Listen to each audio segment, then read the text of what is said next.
aunque, aunque deberíamos, y ese deber tampoco es tan obligatorio, terminar el capítulo del espacio público y el espacio privado, la esfera privada y el espacio público. Me gustaría más escucharlos, pues partiendo por lo menos de una reflexión que cada quien tenga sobre los controles de lectura en relación a, a los problemas teóricos que le hayan planteado estas afirmaciones. Está, por supuesto, el tema de la nota, pero creo que no deberíamos limitarnos tanto a la cuestión de la nota. No es tan complicado sacarla. Y si no se pues está leyendo, los controles nos permiten plantear ciertos problemas, al menos desde nuestra propia experiencia. Ustedes, yo ya le he dicho, en este curso están trabajando a un pensador de la élite de la especie humana. Uno tiene que tomar ese contacto. Hacía algunas décadas, ya bastantes, me cuentan los que participaban en ellas, hay una asociación de campesinos, la ANUC, pues claro, es una asociación, no sé si todavía funciona, pero lo que me decían, pues era guiada esencialmente por lo que uno puede llamar izquierda, es decir, posturas sociales, aunque ya estamos viendo aquí que hay ciertos problemas cuando uno habla sobre lo social, tiene que ser mucho más fino, igual que cuando se habla sobre lo racional, sobre el pensamiento. En estas reuniones a los intelectuales, a los formados, no se les permitía hablar. Y no se les permitía hablar desde la misma postura, digamos, de los que guiaban la postura intelectual de la reunión, los grupos de izquierda, porque asumían que lo que ellos empleaban con el término de pueblo tenía que escucharse la voz del pueblo, y que la voz del pueblo era la que tenía, digamos, la mayor finura frente a la realidad. Pues eso es, digamos, bastante exagerado, por decirlo menos. No basta la experiencia sin tener el legado teórico que nos da la humanidad. La teoría no es simplemente una formación para especialistas, sino una apropiación de un pasado con el cual la humanidad ha tenido que ir enfrentando y puliendo los problemas. Yo ya lo he repetido muchas veces, no basta con sentir, es necesario pensar. Y pensar no es racionalizar, pensar significa sumergir en un legado lo que uno está sintiendo, a ver cómo logra eso, enunciarlo en palabras y confrontarlo con un futuro que uno desea vivir, una manera propia de asumir cada quien la existencia. Entonces, pues, me gustaría escucharlos, si eso es posible, y si no, pues, entonces seguimos. Para ambientar un poco eso, voy a uno de los conceptos básicos que nosotros, pues, en este curso hemos trabajado muy someramente, muy rápido, porque hemos tenido la falla de prácticamente cuatro reuniones que quedan por fuera, no por problemas del profesor, no por problemas de ustedes, no por problemas del paro, sino una planificación pues muy desventurada, porque fueron tres, tres lunes al inicio festivos e iniciamos nuevamente con otro festivo. Este concepto básico, importante, porque pues ustedes ya se dan cuenta en la lectura que se emplea mucho la expresión el mundo. Construimos el mundo, no se habla de la naturaleza, sino de una manera muy frecuente del mundo. En este curso o en mis clases lo he confrontado frente al concepto de naturaleza. No solo para hablar del mundo y la naturaleza, sino para decantar sin entrar en mucha finura sobre el concepto de realidad. La noción de realidad es un problema para la teoría del conocimiento, para la epistemología, abordada por el filósofo. Hace parte esencialmente de lo que en la filosofía se considera como metafísica. Y nosotros no nos metemos en esa finura, sino que la empleamos, y la empleamos para diferenciar la realidad de la naturaleza de la realidad del mundo, bajo una perspectiva, digamos, muy sencilla, muy simple, manejada ya por el cuerpo teórico de Hannah Arendt, y es que el mundo es un producto de la actividad ya humana. Cuando estamos hablando de la actividad humana, tienen que tener mucho cuidado, no me cansaré de repetirlo, de no confundirlo con nuestra especie. Nuestra especie se llama especie humana, pero el concepto de humanidad, que es al que vamos, es un concepto que demanda una reflexión, demanda pensamiento, demanda un polimiento teórico, porque son de esas palabras que se usan para tratar de expresar problemas, pero dada su poca precisión, terminan siendo simplemente palabras vacías para cautivar a los demás, ¿sí?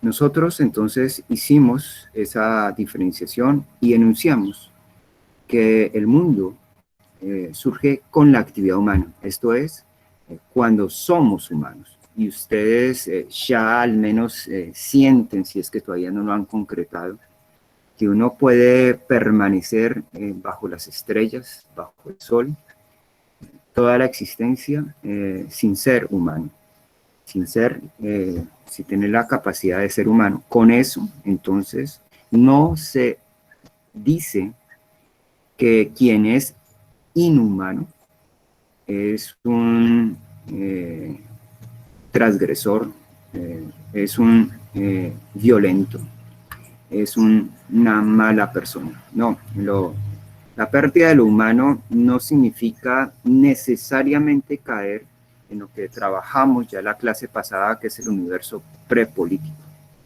Es muy fácil, eso sí, o sea, es una facilidad enorme el caer en el universo prepolítico. Uno podría ser simplemente una buena persona, sin ser humano, siendo una criatura económica, ¿sí?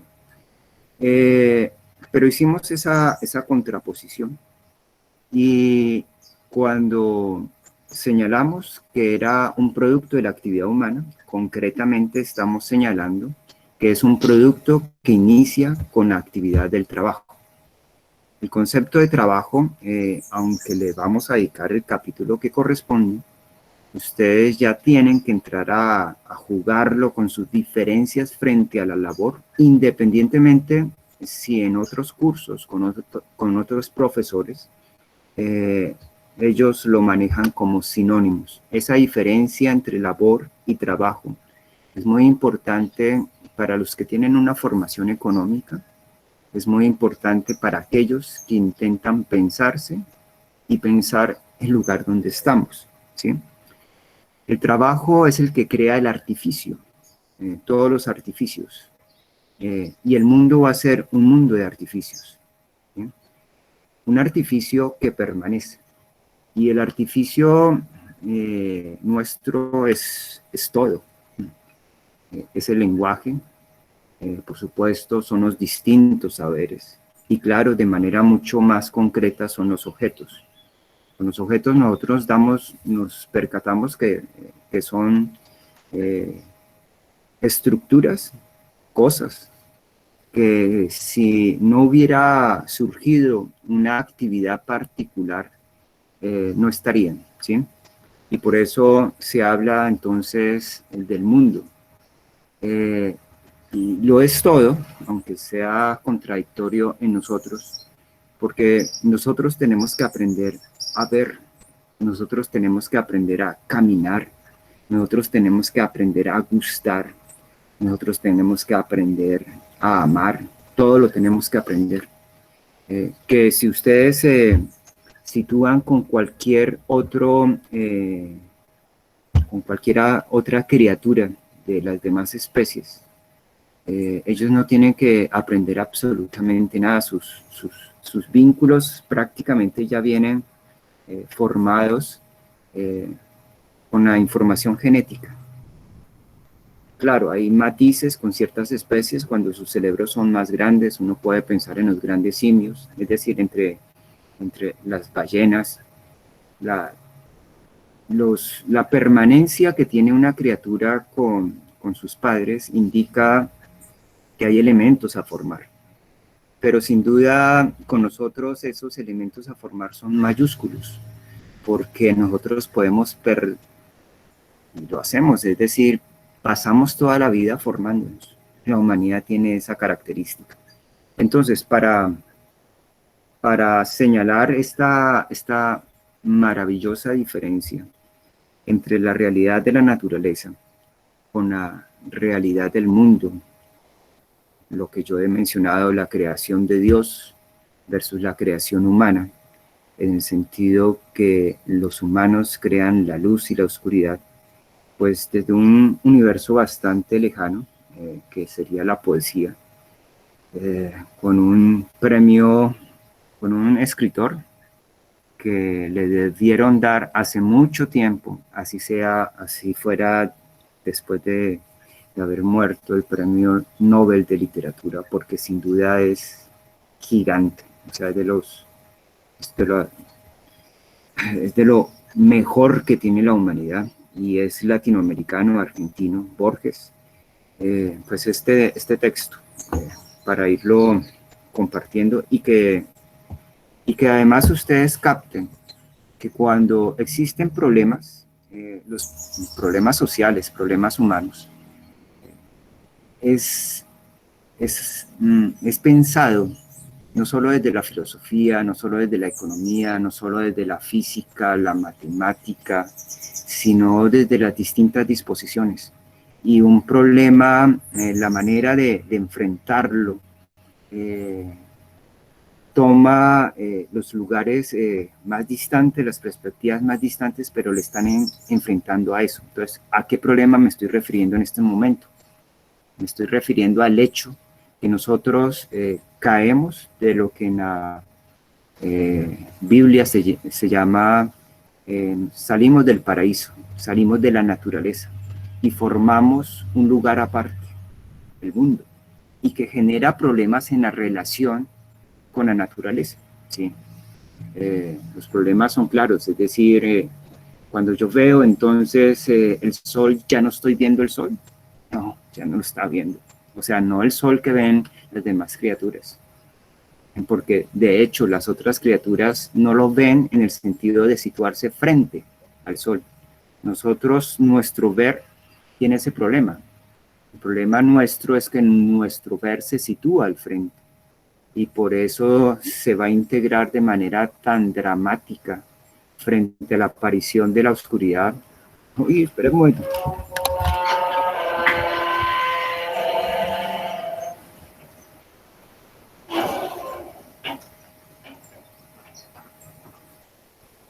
La puerta. A ver que no se me vaya la puerta, que en el viento la estrella. Entonces, leamos a Borges. Pues él tiene tiene al menos dos poemas dedicados al tigre. Hay uno que se llama El Tigre y el otro se llama, y que voy a leerles, que lo he compartido con otros cursos y que quería desde la semana pasada compartirlos con ustedes, se llama El otro tigre. ¿Hacia dónde vamos? Entonces, diferenciación, concepto de realidad de la naturaleza versus la realidad del mundo. Dice Borges, y él no sabía absolutamente de Hannah Arendt, que yo sepa, no tiene ningún... pero sí, él es un fanático de la filosofía, lee mucho, escribe mucho desde la filosofía, pero aquí para nada estaba Hannah Arendt. Dice lo siguiente: pienso en un tigre. La penumbra exalta la vasta biblioteca laboriosa y parece alejar los anaqueles. Fuerte, inocente, ensangrentado y nuevo, él irá por su selva y su mañana y marcará su rastro en la limosa margen de un río cuyo nombre ignora. En su mundo no hay nombres, ni pasado, ni porvenir, solo un instante cierto. Y salvará las bárbaras distancias, y husmeará en el trenzado laberinto de los olores el olor del alba y el olor deleitable del venado. Entre las rayas del bambú, descifro sus rayas y presiento la osatura bajo la piel espléndida que vibra.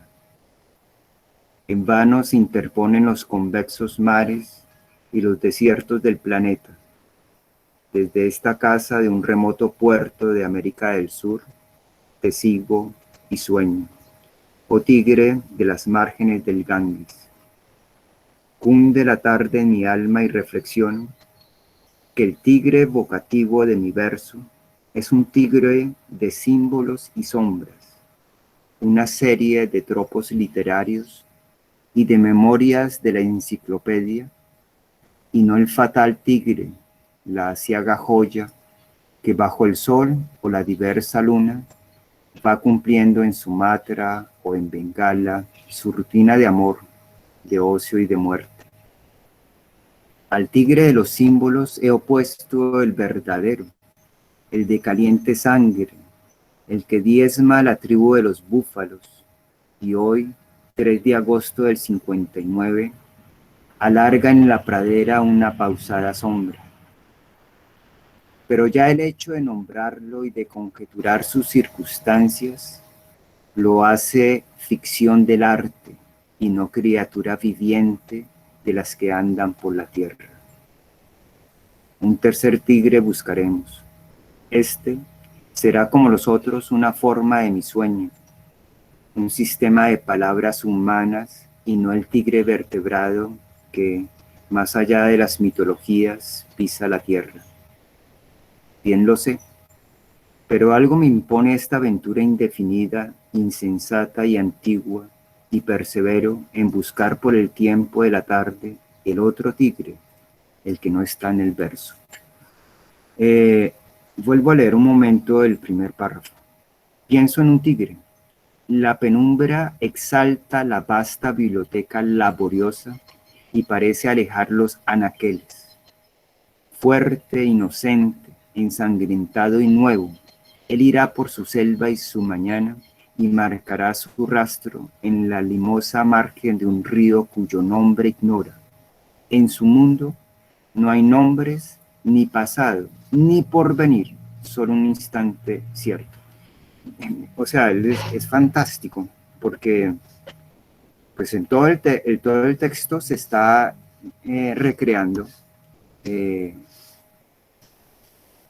lugar aparte que habitamos nosotros.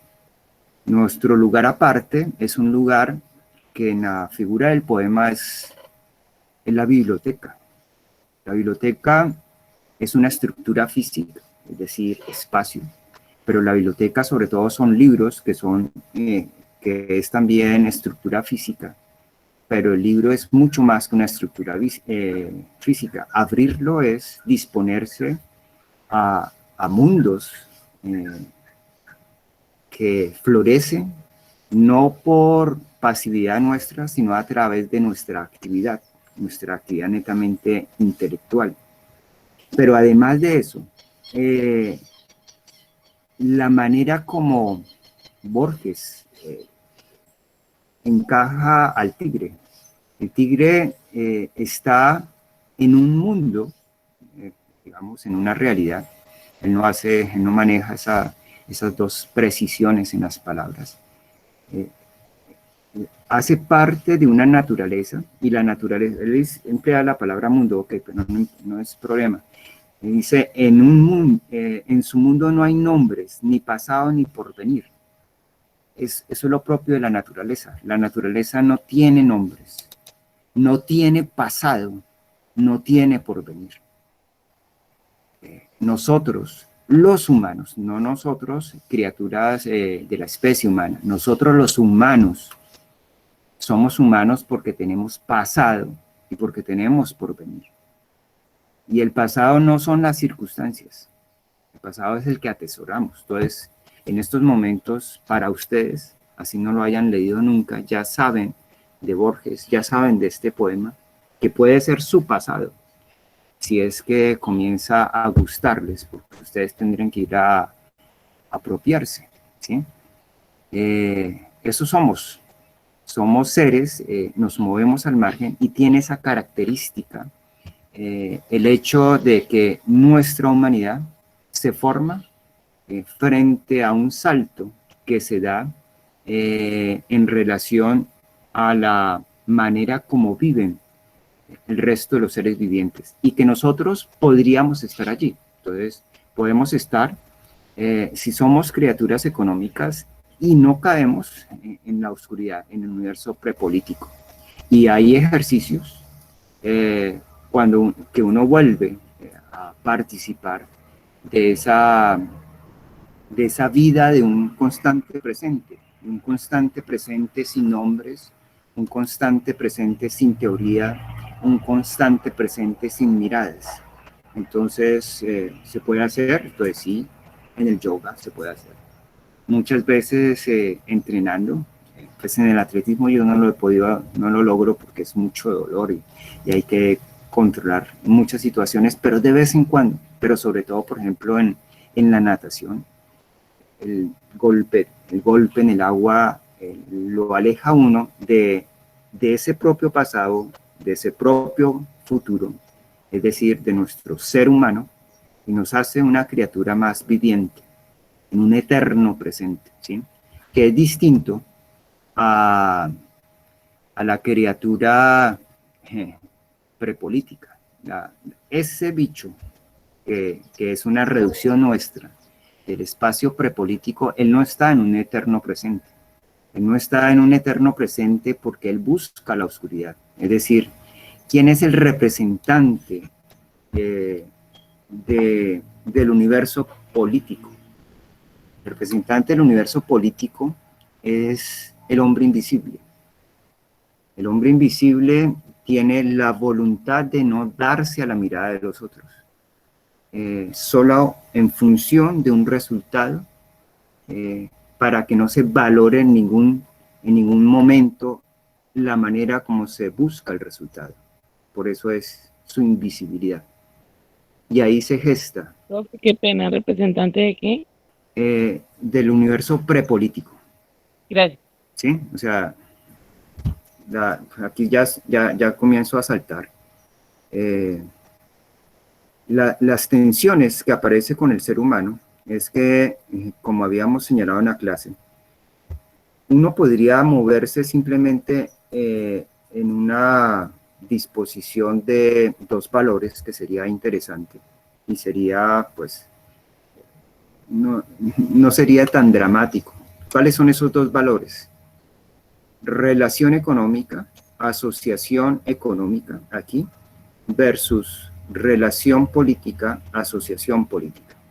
Cuando estoy empleando la palabra asociación es para que ustedes tengan presente que hay también dificultades cuando estamos hablando de sociedad. La sociedad no es simplemente tener relaciones, sino que hay varias formas de sociedad y concretamente hay una sociedad que solo tiene nosotros cuando somos humanos, que es la sociedad política, aquí armadita en este lado. ¿Qué es? Hay una criatura económica y hay una criatura política. La criatura política es el humano. Sí, estamos acá. Esta criatura política que está en este lado aparece como humano por lo que nos está diciendo Borges, o una de las cuestiones que nos dice Borges, porque tiene la cultura. Cultura, o sea, cultura no es buenas maneras. En la medida en que somos humanos y cuando uno va al campo, por eso es que a mí me molesta mucho cuando por creerse mejor las personas señalan a nosotros de campesinos y que los campesinos como especie de ignorantes. No, señores, o sea, puede que se tenga una especie de ignorancia frente a ciertos conocimientos profesionales. Ustedes tienen conocimientos profesionales, pero ustedes pueden tener conocimientos profesionales, en ese sentido no ser ignorantes, pero carecer totalmente de humanidad en el sentido que estamos haciendo. El campesino, cuando uno va,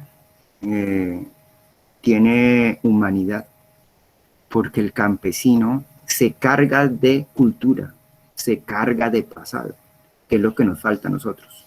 Nosotros perdemos el pasado, nosotros nos cargamos de información netamente puntual, pero cargarse de pasado es cargarse de un mundo que uno atesora. Y los campesinos, claro que lo hacen.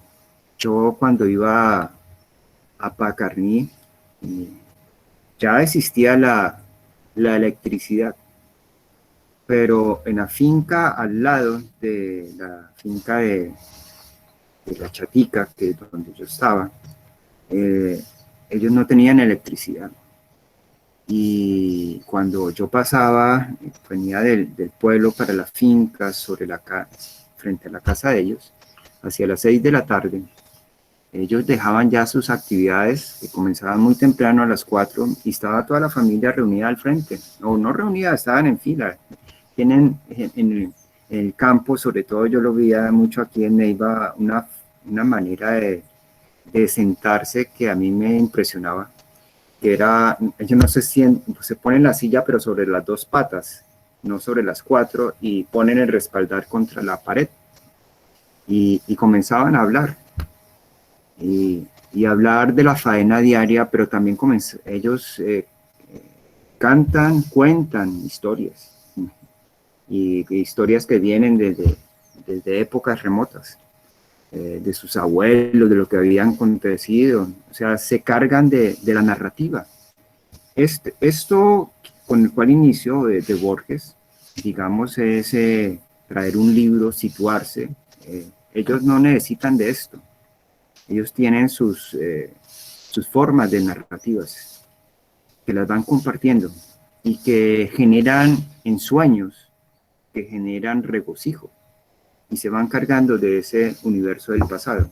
Entonces, estas personas en esos espacios tienen humanidad, tienen una forma de relación que no es una relación para sobrevivir, de la cual nosotros adolecemos, porque cuando nosotros dejamos de laborar, vamos simplemente a descansar frente a una pantalla de televisión, dormir. No, estos tomaban un tiempo donde no era exclusivamente el descanso, o sea, las otras personas podían estar ahí escuchando, pero es que ponerse a hablar significa prepararlo, tener esa astucia, es decir, hay una formación humana y que se está dando a los demás, y ahí se está forjando precisamente el tejido humano. En esa estructura se arma, cuando somos seres políticos, se arma una estructura aquí, al lado, que no es la estructura económica, que es la estructura prepolítica.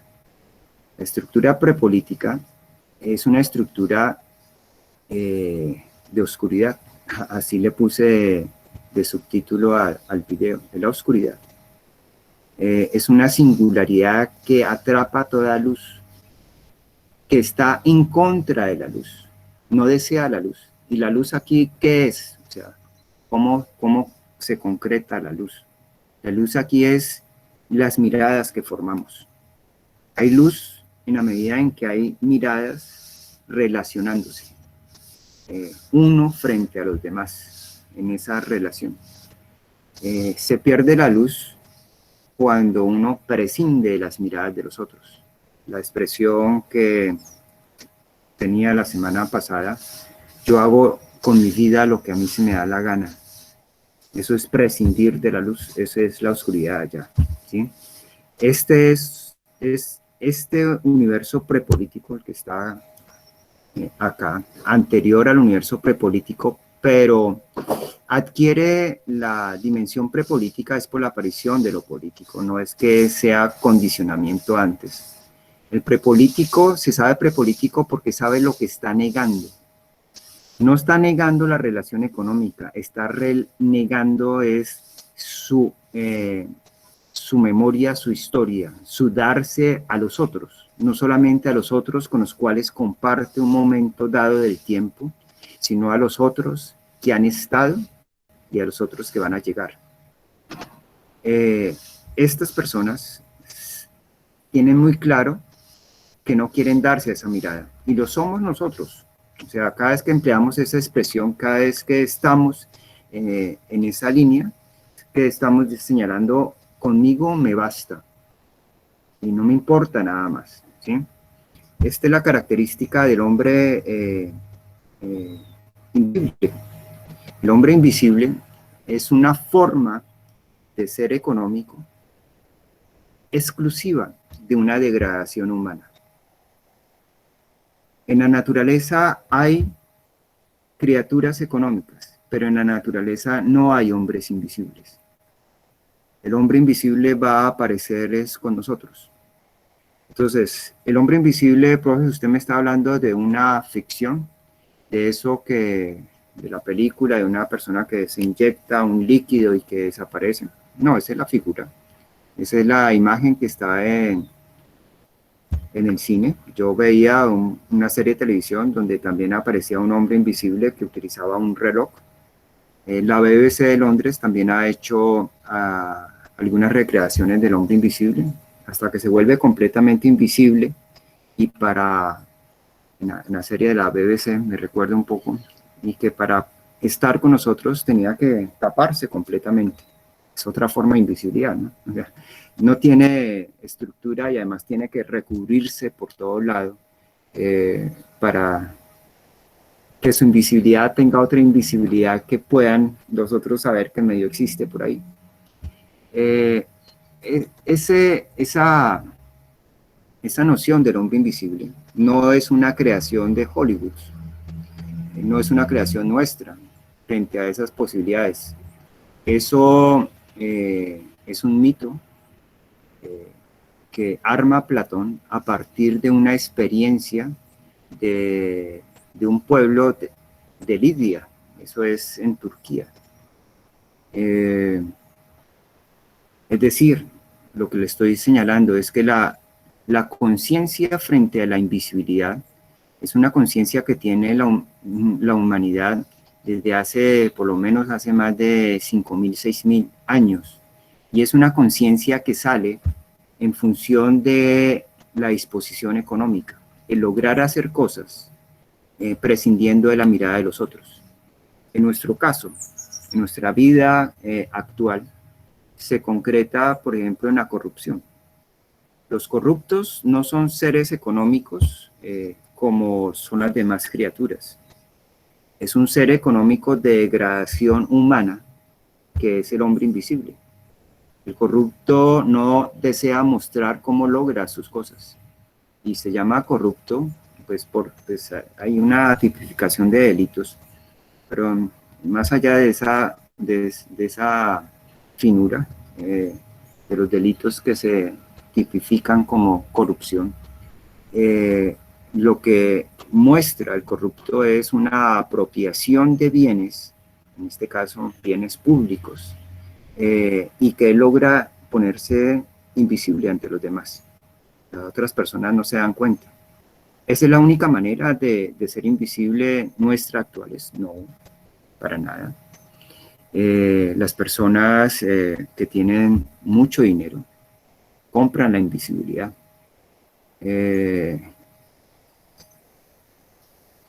Ustedes pueden imaginar a Pablo Escobar. Pablo Escobar es factible que haya tenido personas que uno puede decir, pues no amigos, pero sí de pronto algunos con los cuales tampoco es una relación netamente de mercenarios. ¿Cómo estas personas pueden llegar, digamos, a apreciarlo? Y eso que con muchos, ¿cómo es que? Comillas, porque compra. Es decir, si tú le empiezas a dar a otra persona todo, carro, edificios, viajes, esta persona necesitaría tener mucha formación para, para no situarse de espaldas y no preocuparse de cómo está llegando, de cómo le está llegando todos estos regalos. Tú dices, no, no me interesa verlo. El dinero es una forma de comprar la invisibilidad. ¿Existen otras? Claro. Las redes sociales nuestras compran la invisibilidad y nos movemos. ¿Cómo surge el tema de la invisibilidad de hace en el pueblo de Lidia que recoge Platón? Pues yo sé muy bien el mito del anillo de Giges, pero yo lo leí muy someramente en internet, la situación en el rey de Lidia, y por ahí me topé fue con un escrito que no sé muy bien si es o no es, de Vargas Llosa, que vuelve a recrear un poco eso, y ahí quedé perdido. Pero ese escrito es fantástico, o sea, es muy corto, y la situación es que en Lidia, eh, el rey está muy orgulloso de su esposa. Y estamos hablando de un pueblo turco donde el rey pues tiene una cantidad de esposas, pero tiene solamente una que le atrae demasiado. Y claro, las atracciones no es por su legado, si se quiere, intelectual, sino por el disfrute que tienen en la cama.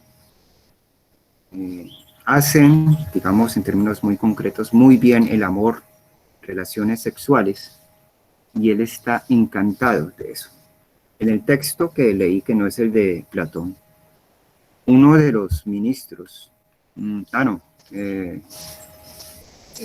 no es así, el rey se ufana mucho de eso, y a su primer ministro le vive diciendo que no hay nadie como ella, que eso no hay belleza que se le pueda equiparar, y una belleza muy relacionada a esta parte de la sexualidad.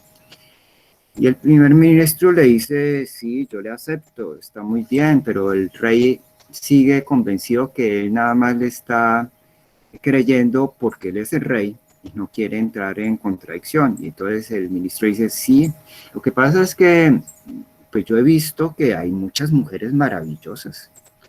Entre esas puede estar la reina, la que te gusta, no hay ningún problema.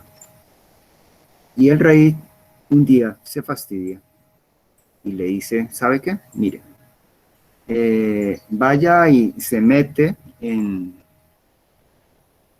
este sitio que queda en nuestros aposentos y nos contempla y nos ve.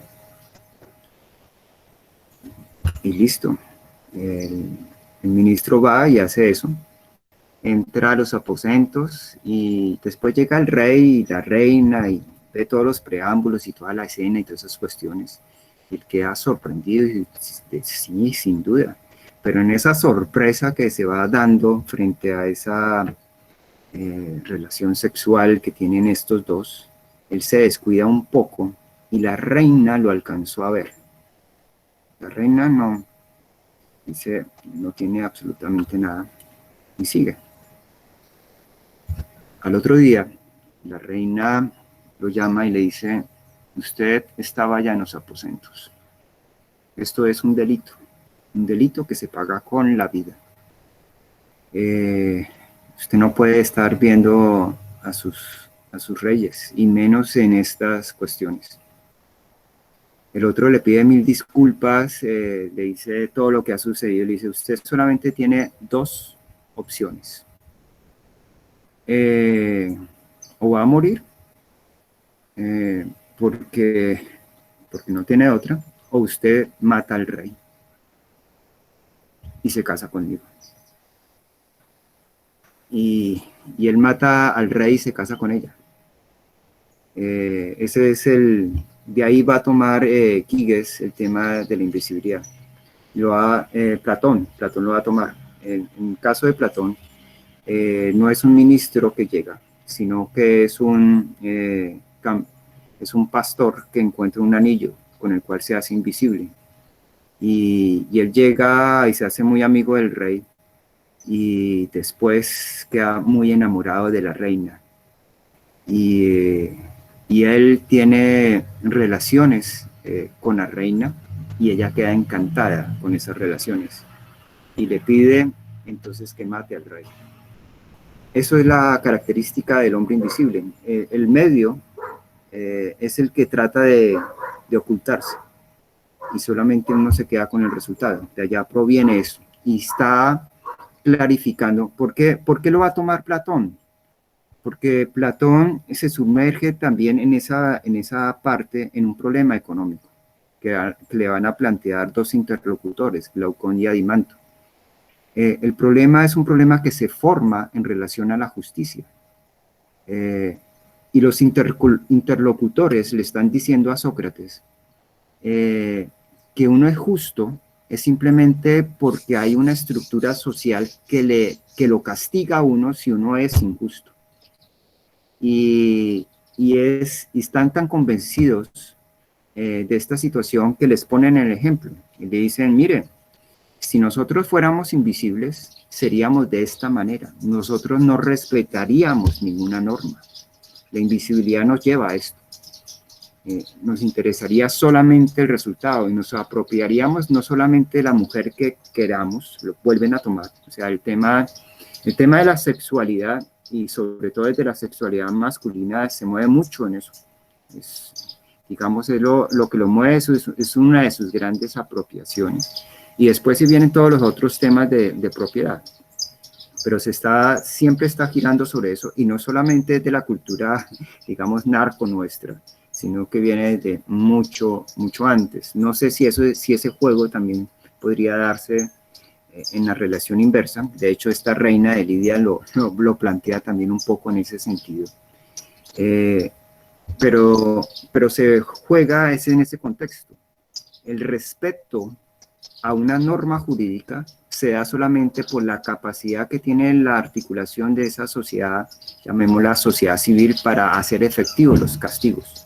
Si no son efectivos los castigos, si no hay vigilancia, si los seres no son visibles, todos los seres, es la postura que tienen los interlocutores de Glaucón, se moverían como seres invisibles. ¿Sí? Por eso aparece.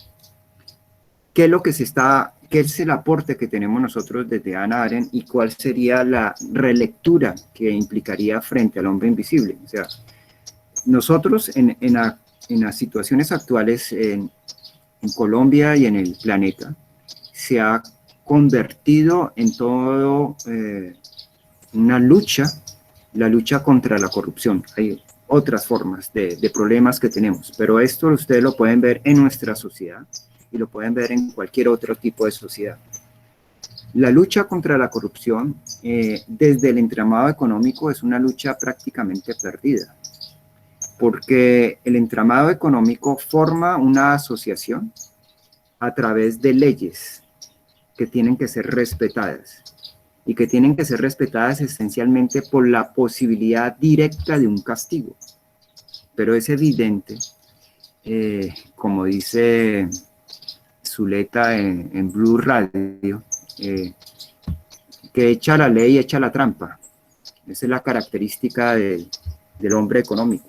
Nunca habrá suficiente ley, ni nunca habrá suficiente vigilancia para que un hombre invisible pueda escapar de eso. El hombre invisible lo logra siempre hacer. La estructura económica no logrará vencer el tema de la corrupción, porque está ese hecho claro y contundente.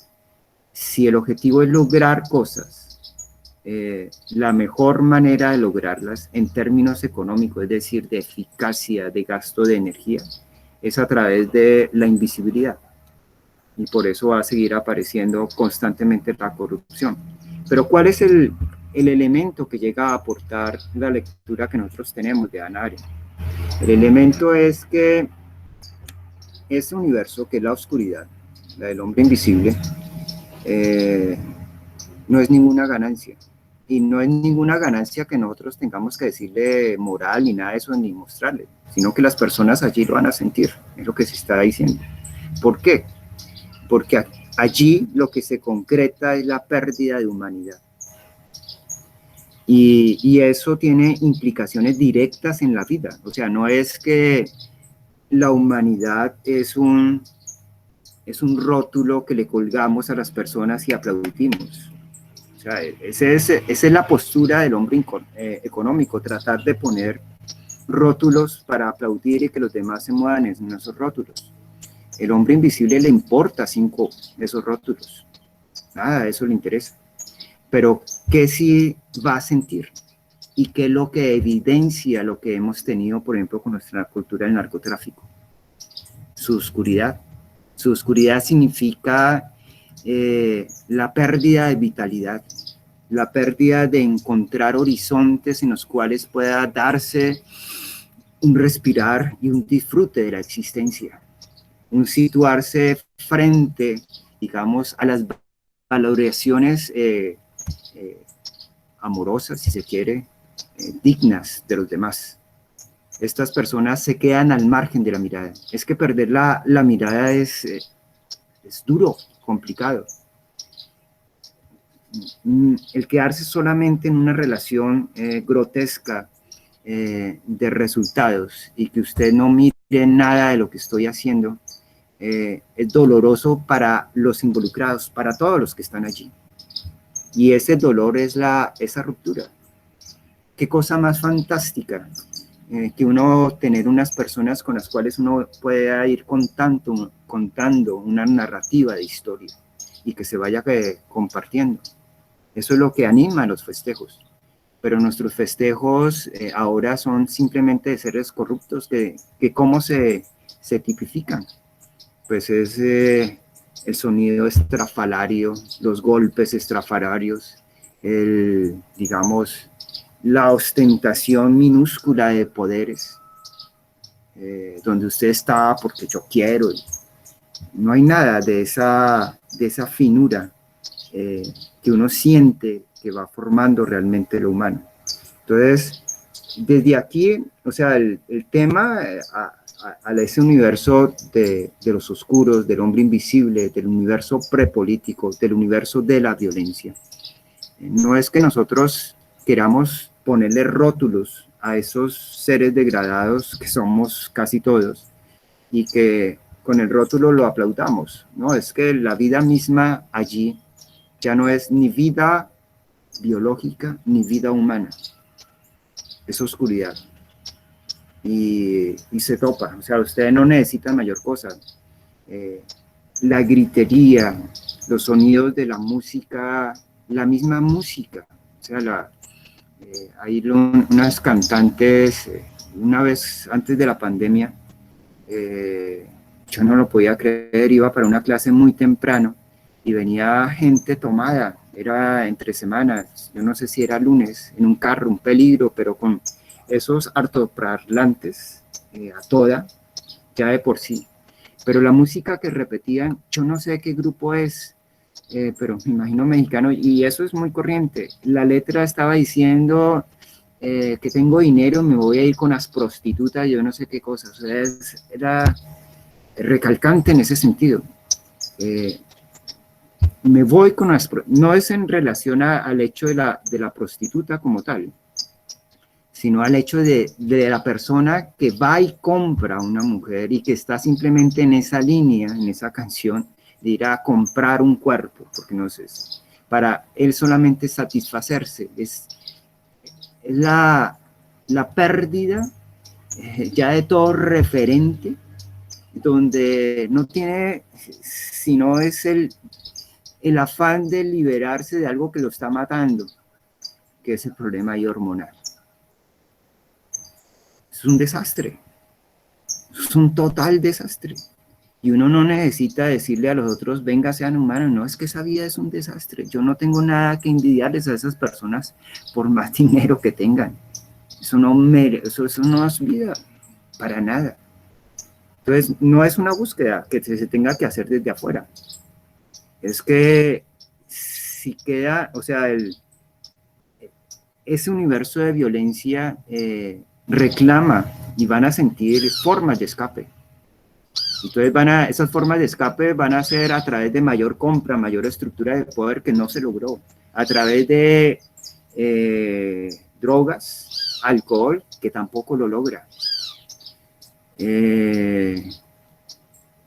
a través de formas muy precarias de religiosidad, que tampoco lo logra. Necesitan otra nueva manera de relacionarse, que tiene que ver con grandes esfuerzos.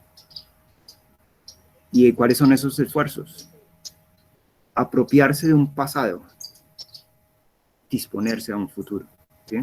Por eso esa relación tan interesante, tan importante, de saber que hay una realidad, digamos, de la naturaleza y una realidad del mundo, y todo lo que comienza a tensarse con ese entramado directamente económico. Bien, entonces, ¿qué he dispuesto hasta este momento? Estamos llegados y para escucharlos. Universo económico, universo político y un universo prepolítico. El universo prepolítico es el universo de la violencia, de la oscuridad. ¿Allí se vive? Claro que se vive.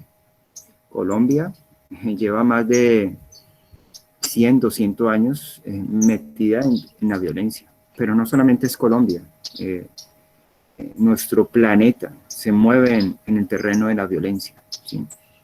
La violencia son relaciones donde solamente prima un resultado y todo el medio se menosprecia, ¿sí? Lo que está en esa línea. Entonces, estamos en esos entramados. El punto candente es, digamos, esa crisis del humano. Y nosotros estamos en un capítulo que está armando el terreno de lo privado y lo público. Y que hemos señalado entonces medianamente que lo público es esencialmente, en principio, lo político, ¿sí? Esencialmente, entonces tendríamos que decirlo, era público y político. Esa similitud correspondía al mundo antiguo, concretamente al mundo griego y al mundo romano, porque en la actualidad también hay problemas. Entonces, antes de seguir en esta línea, pues quiero escucharlos. Creo que hice una presentación como bastante larga, casi una hora. O sea, no, hoy tendríamos que terminar, no me importa si lo terminamos la próxima clase. Quiero escucharlos ustedes en relación entonces a lo que hemos venido trabajando, en los problemas que tienen para clarificarlos, o si no, pues seguimos. Y entonces comenzando ya tienen ustedes 10 afirmaciones de 2 controles de lectura. Entonces, ¿cómo se vieron en relaciones a estos controles? ¿Qué problemas para hacer que el lenguaje que yo empleo sea un lenguaje público en el cual ustedes puedan también tomar su voz? Entonces, Juan Camilo, comienzo con alguno para escucharlos. Juan Camilo Ramírez. Sí, señor. Te escucho. De los, en relación a los controles de lectura, problemas con alguno de las afirmaciones, o por fuera, de los controles de lectura en relación de lo que hemos venido leyendo? Pues no, profe, no tengo ningún problema. ¿Todo bien? Sí, señor. Todo Ok. bien. Bien. Pues, no sé, alguno de los que están aquí, que son muchísimos.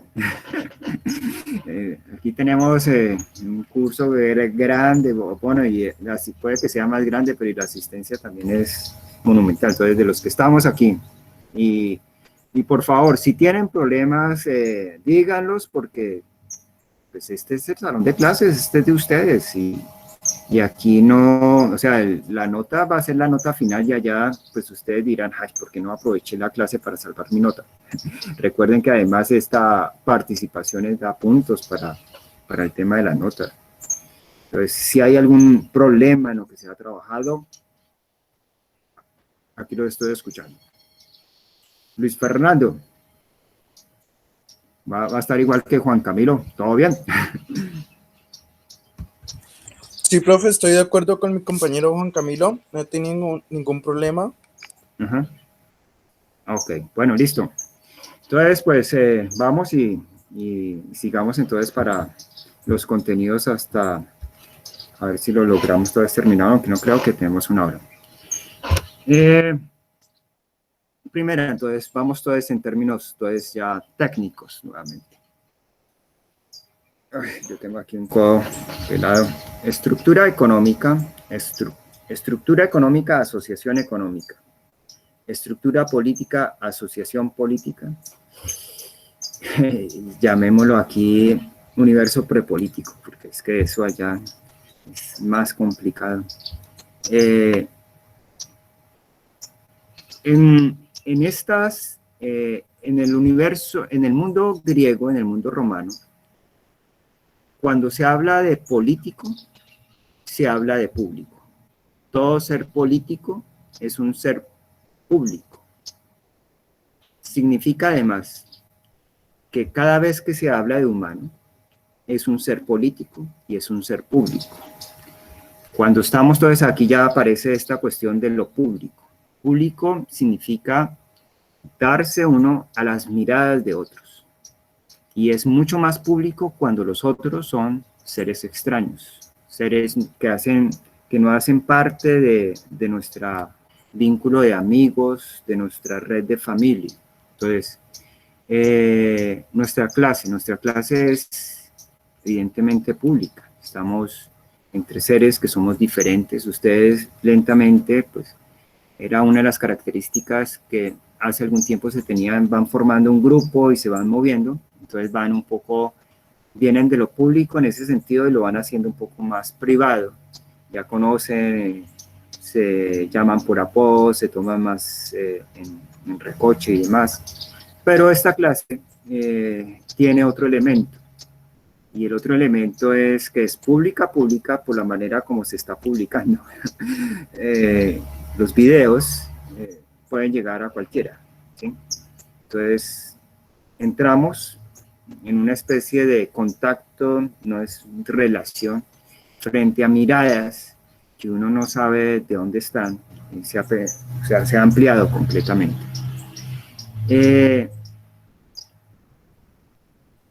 Si se pierden las miradas, ese escenario público empieza a desaparecer. Frente a eso, tenemos una estructura que es económica, pero en la estructura económica hay que tener un cuidado. En la estructura económica aparece una asociación que es económica y es importante, entonces, que aquí empezar a precisar, que es lo que se va a llamar el espacio privado. El espacio privado, en el mundo griego, en el mundo romano, en el mundo antiguo, corresponde a la familia. Cada vez que se habla de lo privado, se habla de la familia. Esa era una relación, pues, que más o menos también nosotros manejábamos. O sea, todo lo privado es como el elemento familiar, y cuando uno está pensando las familias, se asume como la esfera privada en la organización jurídica, como un lugar hacia donde llega cierto límite del alcance de la norma jurídica, aunque es claro también que la norma jurídica ya se ha metido también en el universo de la familia, porque en la familia se ha visto demasiada ejercicio de la violencia, ¿sí? O sea, de gradaciones de nosotros. Ya ahí aparecen no humanos, sino oscuros. Entonces hay que meterle la mano a esa cuestión. Aparecen los invisibles arrastrando con todos allí, y hay niños y demás cosas. Entonces la norma jurídica se ha metido. Privado. Este es un concepto muy importante porque hay un cambio fuerte en la modernidad. Estamos hablando del mundo de 1600. La familia, el mundo privado, en el universo griego, en el pueblo romano, se lo tomaba como sagrado. Era sagrado, ¿sí?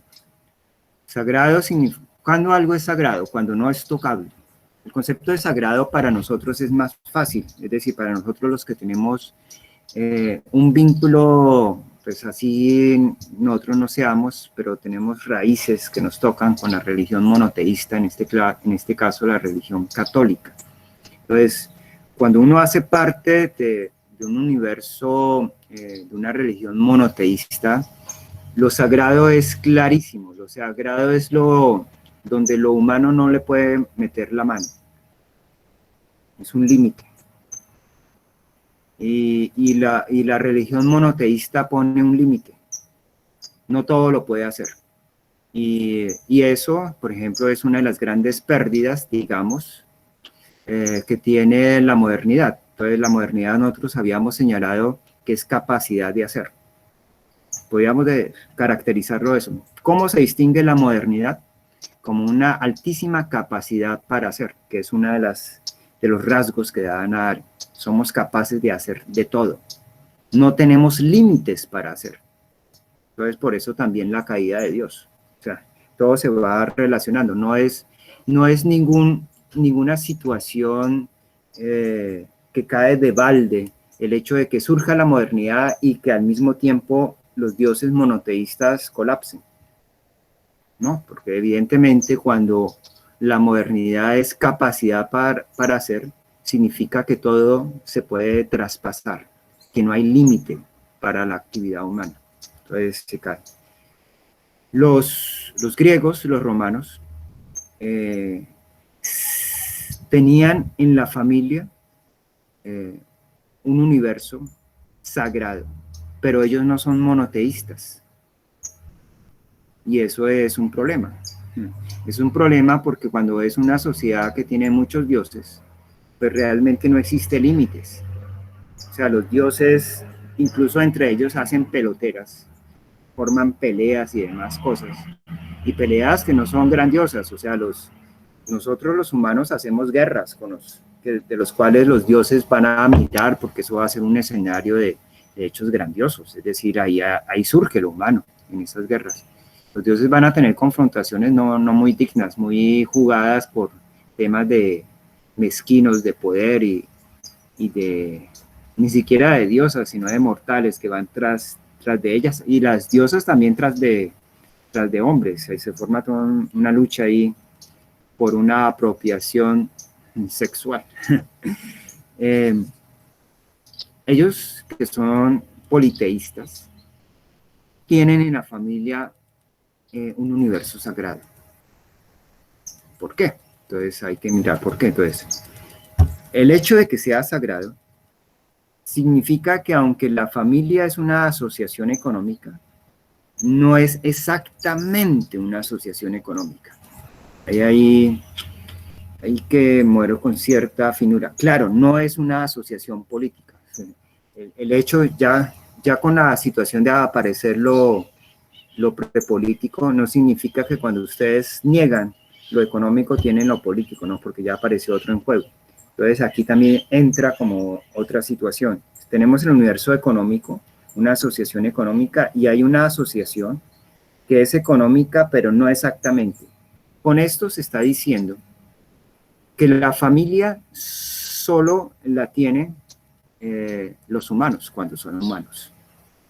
El resto de los seres vivientes no tienen familia.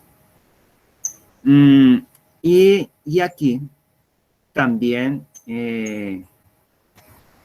o sea, y me estoy lanzando, esto no es con una meditación de hace mucho tiempo, sino que en estos momentos estoy pensando y mirando qué tan coherente es y no es coherente. O sea, los simios, los grandes simios, los elefantes, que son mis grandes, mis referentes con los cuales yo siempre entro en un pequeño como crisis para hablar sobre todas estas características del humano, de lo político. Y los perros, bueno, pero me quedo solamente con los grandes simios y los elefantes. Ellos no tienen familia. Y eso que tienen vínculos que duran muchos años. No tienen familia en la manera como se va a asumir aquí sagrado. Entonces, ¿cuál es la particularidad de esa asociación económica que es humana, que es la familia, sin ser política? Primero, la familia tiene como objetivo, en tanto organización económica, garantizar lo necesario para la supervivencia. Entonces, la familia, nosotros diríamos, es el núcleo de la sociedad, ¿sí? Es el núcleo de la sociedad económica. Está en ese sitio. Es el núcleo de la sociedad económica, porque es la primera asociación que tiene como gran responsabilidad el garantizar directamente a los individuos los elementos necesarios para sobrevivir. Si ustedes se casan, si ustedes están casados viviendo con sus papás, el profesor Insuaste le diría, váyase despidiendo rápidamente de su esposa, de su esposo, porque eso va directamente al fracaso. Eso es un desastre. Y lo mismo también diría en estas situaciones actuales. Ya no aguanta una familia cuando alguno de los dos, hombre o mujer, queda en dependencia económica frente al otro.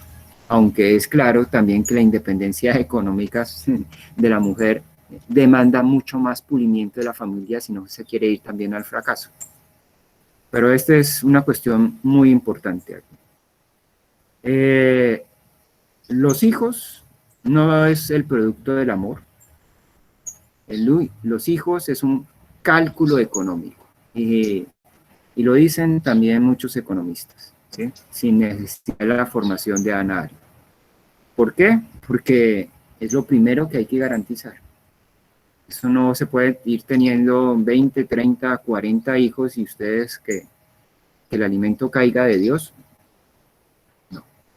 Aquí se tiene que posibilitar eso. ¿Por qué es un elemento sagrado?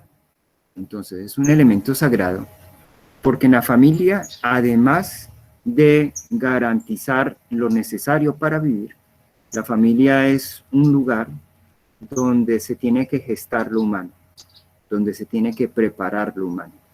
No necesariamente donde se dé, pero allí se tiene que preparar, ¿sí? Entonces, ¿qué significa eso de preparar? Tener lugares donde uno se pueda encontrar consigo mismo, donde uno se pueda pensar, donde uno pueda preparar su grandiosidad. Humano significa ser grande, darse a esas miradas de forma maravillosa. Por eso hay que estarlo preparando. Y por eso es que no siempre somos humanos, porque es clarísimo que hay muchos momentos del día donde uno simplemente es una criatura más viviendo y tiene que moverse así, tiene que estar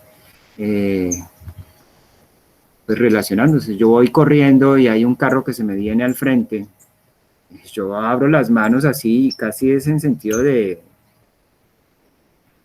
enfrentarme al carro. Eso no es grandioso, o sea, es casi la confrontación de usted me va a poner mi vida en peligro, pues venga, aquí nos damos golpes.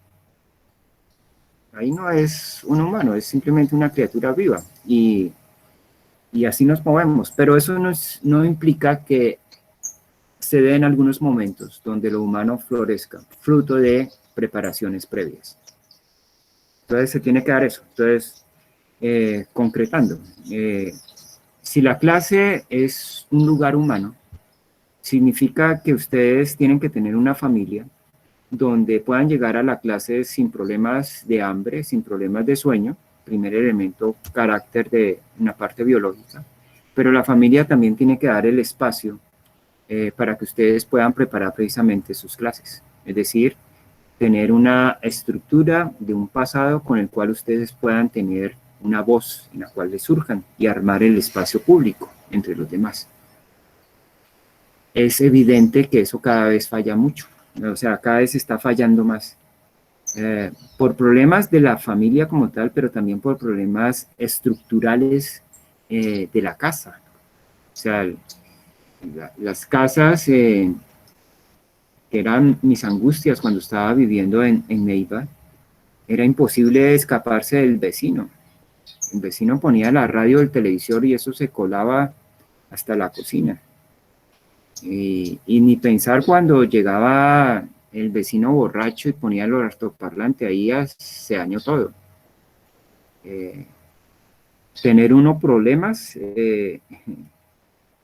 personales en la familia era complicado porque el vecino simplemente medio estira un poco la cabeza y lo mira a uno.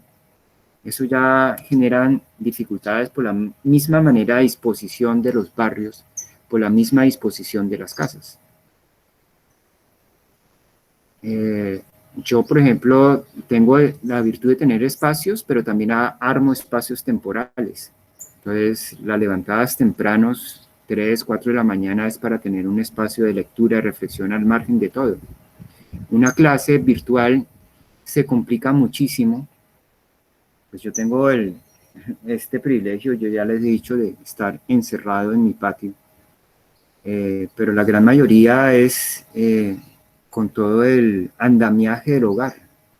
Y es un andamiaje que lo saca uno. Uno no puede estar precisamente en una faceta de libertad frente a la necesidad. Entonces, esto es muy importante porque en el hogar se prepara lo humano. Y por eso es que va a ser sagrado. Es sagrado no meramente por la articulación económica, sino porque en el hogar es donde en el hogar es donde se gesta la aparición humana. ¿Significa entonces que cuando alguien pierde su posibilidad de ser humano, el hogar estuvo mal? No, no tiene nada que ver. Son posibilidades. Lo humano es no un regalo de Dios, no un regalo de la familia, no un regalo de los profesores. Es una conquista individual, que cada quien tiene que hacerlo, que cada quien se tiene que disponer a eso. El hogar arma las posibilidades para que se den esas situaciones maravillosas de una forma de existir nunca antes imaginada en el universo. O sea, a los que sean religiosos es muy interesante la reflexión teológica. La aparición nuestra, yo creo que sorprende al propio Dios. Estoy hablando de un Dios monoteísta. Nosotros sorprendemos y hacemos de Dios un otro, no solamente de nosotros frente a Él, sino a Él frente a nosotros. Y si esto cuesta mucho en una reflexión teológica así pura, le queda mucho más fácil al católico, digamos, porque el católico tiene un Dios que se hace humano. Hacerse humano significa que es uno más como nosotros, es decir, no está metido entre nosotros, se sitúa como un otro frente a otros, diferente, gestando problemas, armando problemas, generando esos puntos de acuerdos y de desacuerdos, pero que en el momento mismo de generar los puntos nos hace parte de ese equipo que es la humanidad. Entonces, cuando se habla de universo privado, en el pueblo griego, en el pueblo romano, en el mundo premoderno, ese universo equivale a la familia. Familia y universo privado es lo mismo, ¿sí? Tienen las mismas características. Es privado, entonces, ¿por qué es privado y por qué se utiliza la noción de privado, a la noción de familia? Privado no es por el sentido coloquial que le damos a nosotros, de que esto es mío, privado. No. La noción de privado viene esencialmente de privaciones, de lo que me falta. En el universo de la familia, yo y en el universo privado entiendo lo que me está faltando. Por eso privación, por eso privado. Entonces, no es meramente objetos. No, los objetos no están constituyendo esencialmente la noción de privado. ¿Qué es lo que me falta? Lo humano. Me falta lo humano. Por eso va a aparecer la noción de privado, que es muy diferente a la que manejamos. Y es muy diferente a la que manejamos porque el mundo nuestro es un mundo de oscuros, de universo prepolítico. Y cuando uno está en un universo prepolítico, perdió también a la familia. En las relaciones entre seres oscuros no hay familia. Entre seres oscuros no hay amor. Es evidente que hay, y así lo llamen relaciones amorosas. A mí me perdonarán, pero cada vez que me encuentro y me topo, y son personas muy cercanas con las que me he topado, en esa relación que llaman amor, amorosas, y dicen, yo hago con mi vida lo que a mí se me da la gana, lo que hagamos con nosotros es nuestro resorte y nada de ustedes. Eso no es nada de amor. Eso es una relación de necesidad entre oscuros. Porque la relación del amor implica la mirada de los otros, implica el peso de los otros, el regocijo y también, digamos, el sinsabor de los otros. Se carga de pesos, ¿sí? Entonces, allá está esa cuestión. Entonces, la familia no la tienen los oscuros. No. Los oscuros, o sea, los oscuros tienen mercenarios, definitivamente. Mercenarios por todos lados. Son oscuros, totalmente. Esta familia, entonces es privado porque reconoce una privación, lo que está faltando. Pero no es privación de que me falta un celular o que me falta una mejor conexión de internet o que prefiero espaguetis con pollo y no espaguetis con carne molida. No, es reconocer que hay una construcción fina que hay que hacer, que es lo humano. Y eso lo da la familia, o sea, eso lo nutre la familia. Cuando se carga nuevamente de cultura, de pasado. Cuando estoy hablando de cultura, no estoy diciendo que en la familia tienen que hablar de Hannah Arendt, que tienen que mencionar o haber escuchado a Juan Sebastián Bach, o que tienen que reconocer a Picasso, a Goya, a Kandinsky, todos estos pintores. No, pues sería muy bueno que también lo tuvieran. Pasado es como este niño venezolano Nabosquitz, maravilloso, encantador, que vive en Venezuela. Se ve que son personas con cierto dinero, pero que tienen pasado.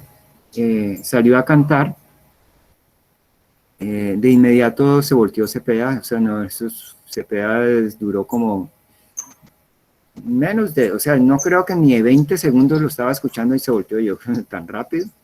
Y después como al minuto larguito la chica de española, mexicana, y luego sí al final el mexicano. Él estaba cantando Andalucía, no, era Valencia. Valencia, sí era Valencia. Valencia era la que estaba cantando Valencia. Y al terminar, Cepeda le dijo que eso era, no sé, que era un compositor mexicano, el que había compuesto esa canción, como muchas otras canciones dedicadas a España, y que le gustaba mucho que él la hubiera cantado, pero que también nos sorprendía que él cantara eso.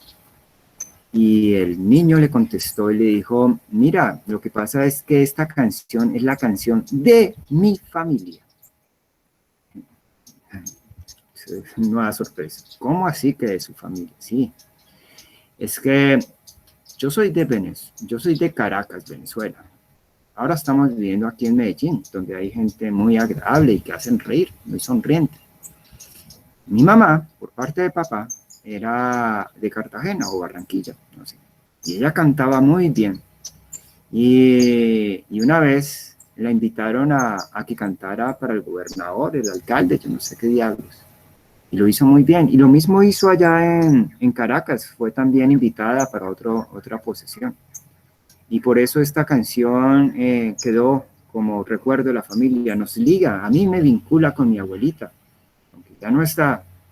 Y claro, con mi papá que canta re mal. Eso es un valor de familia que entra, ¿sí? Eso es lo que da una familia. La familia da esas cuestiones que en nuestro mundo común y corriente se llaman valores. Yo lo llamaría cultura. Y si a ustedes se les dificulta mucho el tema de cultura, llámelo tradición.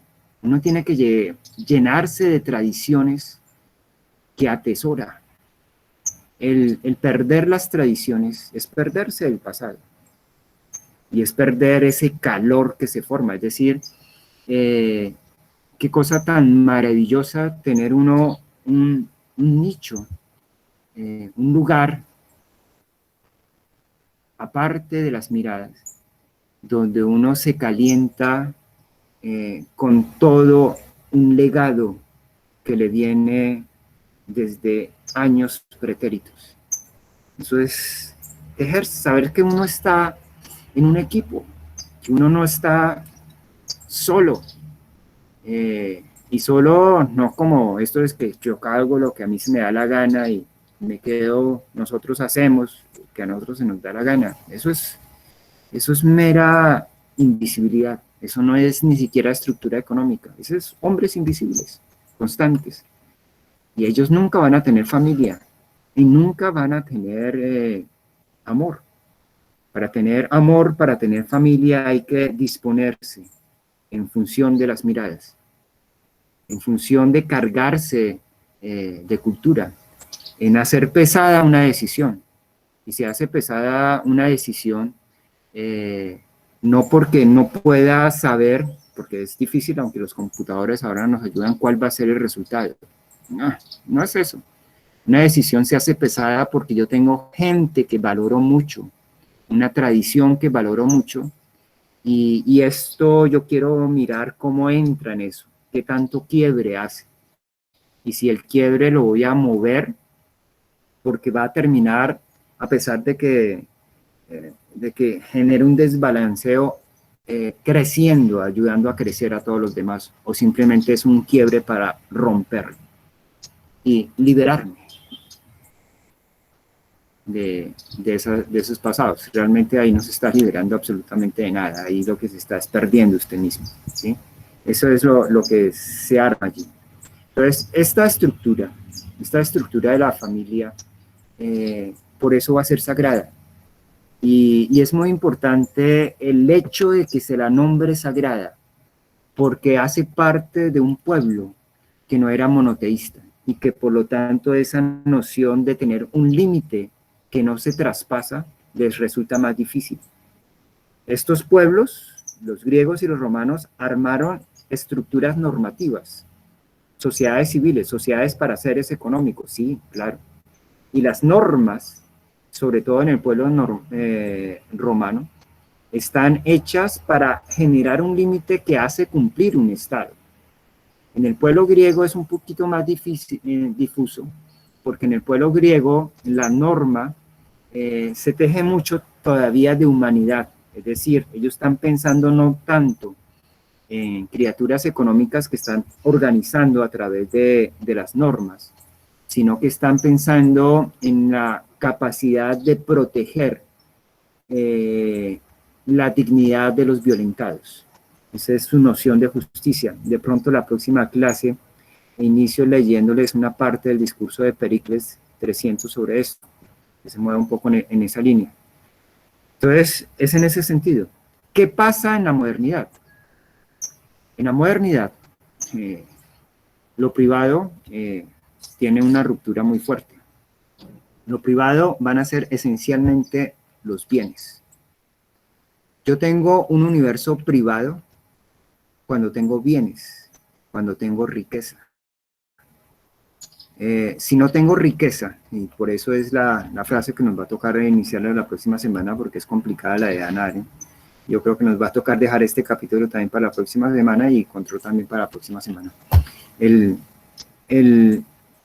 La riqueza es característica esencial de la noción de privado. Quien no tenga bienes privados, no tiene mundo privado. Es la postura de la modernidad. Todo se ha relacionado con los bienes. Entonces, ¿usted tiene familia? Significa entonces que usted tiene una casa, que es un bien privado, un mueble. Significa que usted tiene cosas que va a proteger el Estado, que son ese universo privado que se llama. Para nosotros lo privado simplemente está haciendo en eso, en ese objeto, en esa manera de ser que un Estado tiene que proteger. Entonces, cuando uno dice yo hago con mi vida lo que a mí se me da la gana, nosotros hacemos con nuestra vida lo que se nos da la gana y ustedes no se metan, es clara la idea de privado moderno. Sí, el Estado tiene que proteger esa, digamos, autonomía y libertad, que dista mucho de ser autonomía y libertad. O sea, el mundo que estamos habitando tiene una pérdida tan fuerte de la savia de la cultura, de la savia del pasado, que hace de todos los conceptos banalidad, cuestiones extremadamente superfluas, pero que además de eso se ventilan con banderas como si estuvieran diciendo gran cosa. A mí me defienden, yo soy libre y el Estado tiene que defender mi libertad. Y se ponen en esa cuestión. Nosotros somos iguales y el Estado tiene que defender esa igualdad. Cuando esas nociones de libertad e igualdad tienen que ser construidas y se construyen y se ganan precisamente en la medida que somos humanos, en esa lucha constante con la mirada y construcción de la mirada de los demás. Por eso es que este capítulo es tan complicado, tan duro, o sea, no tanto en la parte de leerlo y uno poder recitar cosas, sino de tratar de captar esa savia que se está moviendo. Entonces, en el mundo moderno, se disocia y se pierde además la noción de familia. O sea, la familia no, si ustedes lo pueden ver, o sea, la familia no se va a entender como un lugar donde se prepara la humanidad. Cada vez más se va volviendo simplemente un nicho económico donde los integrantes apenas tienen cierta autonomía económica, se separan. Y si acaso se mantiene un poco la familia como un tejido social económico, y ese tejido humano, pues nunca saben cuándo se perdió. Sienten que algo está faltando, pero no lo lograrán precisar nunca. Nuestro universo, entonces, es un universo donde lo privado, en el sentido de carencia, se vuelve simplemente carencia de objetos, no de preparación de algo fundamental, que sería la humanidad. Corresponde también a otra desarticulación que sucede en el mundo moderno. Nosotros habíamos dicho que en el pueblo griego, en el pueblo romano, en la época antes de la modernidad, público significaba político. Hablar del universo político es igual que hablar del universo público. Y hablar del universo público, político, equivale a hablar de humanos, de seres humanos. Allí están los seres humanos en ese universo. En la modernidad, a partir de 1600, la cuestión se agrava porque lo público ya no equivale a lo político y por supuesto tampoco equivale a lo humano.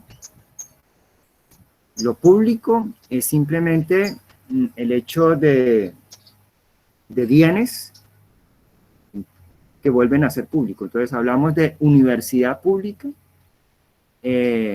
por el simple hecho de que los bienes es que pertenecen a todos y que las avenidas son públicas porque pertenecen a todos y entonces que hay que destruir Transmilenio porque ellos privatizaron una de las avenidas. Qué procedimientos tan ridículos, o sea, son ridículos por una manera conceptual extremadamente pobre de relacionarnos. La universidad es pública porque el dinero que le llega es de todos. Y las otras universidades todas son privadas, entonces porque eso es del dueño. Esa es la reducción que hacemos de ese escenario. Para nada está moviéndose el tema de las miradas, de ese entramado que precisamente estaba formando el terreno político. ¿Qué queda entonces de lo político? Entonces, cuando se está hablando de lo político en la modernidad, se habla simplemente de la capacidad de gestar normas que nos benefician a todos o a la mayoría. ¿Y quién va a ser el político entonces? El político ya no somos nosotros. Es decir, si somos humanos, somos políticos, en el sentido griego de bios político. El político aquí va a ser otro profesional, así como ustedes hablan de contadores o hablan de físicos y economistas. El político es un profesional que hasta ahora se le está armando una carrera de ciencia política, pero en términos concretos puede llegar un cocinero, una persona sin títulos allá, porque el político es el que arma las normas de un Estado, dice que para beneficiar a todos, y las normas son simplemente normas de articulación económica. Ellos están gestando una articulación de una sociedad que es una sociedad netamente económica. Sí, ella la requiere la norma, pero ahí no estamos los humanos. Ahí está un mundo que es económico en el mejor de los sentidos, pero que para desgracia, a partir de 1600, es un mundo de invisibles, de seres prepolíticos. Y por eso todas estas crisis, y sobre todo las crisis, digamos, para ganar en la crisis casi sin reversa de la pérdida de lo humano, y para los que solamente se han movido en el entramado económico, el quedar desbordados por la capacidad de robo, por la capacidad de transgresión que tiene el hombre económico. Porque es que el hombre económico va a ser invisible, es decir, él va a tener la capacidad de sacarle el quiebre a toda norma. Él va a tener la capacidad siempre de sacarle el quiebre a toda capacidad de vigilancia. El hombre económico se mueve en esas estructuras de vigilancia, en esas estructuras de poder. Por eso es que el ser político es el único que puede ser igual. Y no es un igual entre normas. Somos iguales si preparamos la clase en la medida que participamos y demás cosas. Es una construcción. Ser libre también es una construcción. La articulación económica da como norma la igualdad y la libertad. Da como norma la humanidad. Pero eso se pierde porque eso no significa absolutamente nada, porque esos son conceptos, ideas y sensaciones que solamente se dan en la medida en que cada uno de nosotros logramos construirlo. Y no son construcciones, conceptos, ideas y sensaciones permanentes, no, se mueven en ciertos escenarios, que son los escenarios políticos, ¿sí? Bien, pues creo que dejémoslo aquí con esta cuestión de la familia para retomarlo. Entonces, la próxima clase terminamos todo este capítulo y hoy no hacemos control de lectura, lo hacemos la próxima semana. Creo que lo dejamos ahí, en esa reconstrucción. Diríamos un poco necesaria porque con ustedes el curso ha llegado como más en forma de avalancha, más conceptos que llegan más cargados. Creo que era importante volver a retomar esa noción tan fugaz, tan de pronto solamente mencionada, entre la realidad de la naturaleza, la realidad del mundo, y ya movernos en esos tres escenarios muy nuestros de economía, política, universo de la violencia, que es el mismo escenario prepolítico. Es un escenario de allá, que es realmente donde nos estamos moviendo, que nos cuesta y nos va a ser muy difícil poder salir de allí. O sea, cada vez más las articulaciones para el escenario de la oscuridad, del escenario prepolítico, son escenarios de sistemas que tienden a ser mucho de sistemas totalitarios, sociedades de masas. O sea, las redes sociales nuestras, las redes sociales no forman lo público, las redes sociales son simplemente sociedades de masa, sociedades de dominio. Toda esta incapacidad, por ejemplo, que hay para entender muchos el tema de esta postura antivacuna es eso, es esa capacidad de manipulación que sea muy fuerte. Tenemos una crisis, como lo dijo Ana Arendt, de poder pensar, de poder entender, de poder situarnos entre el pasado y el futuro. En el mejor de los casos podemos calcular, y eso que ahora, dado el gran desarrollo de las computadoras y los celulares, se lo dejamos a ellas. Ellos hacen los grandes programas de cálculo. Y nosotros nos quedamos cada vez más y es simplemente en una dependencia abismal frente a las máquinas, pensando que ellas nos están quitando lo que somos, cuando ellas no nos están quitando nada de lo que somos, porque ellas no pueden pensar, ellas no se pueden situar entre el pasado y el futuro, ellas no pueden tener un escenario de la historia, de la memoria, ellas no pueden buscar lo grandioso. Nosotros nos hemos quitado eso, y por eso es que tenemos la situación actual. Un abrazo entonces a todos, Luz Adriana, Vanessa, Juan Camilo, Jaime. Pues yo deseando que un día, espero que antes de terminar el semestre, escuchar más sus voces, sería muy agradable en relación a esta temática que pues queda para muchas cuestiones conceptuales, sociales e individuales, ¿sí? Un abrazo, disfruten su desayuno, yo voy por mi café. Gracias, profe. Y el control entonces para la próxima semana, hoy nos vamos sin control. Terminamos. Hasta luego. Sí, Gracias, profe. y terminamos entonces el capítulo la próxima semana. ¿Listos? Ok. Dale, Abrazos. profe, hasta luego. Chao, Luis Adriana. Listo, profe. Hasta luego. Hasta luego, Adiós. profe. Está bien. Profe. Luego, Feliz día. profe. Hasta luego, profe. ¿Qué punto estamos?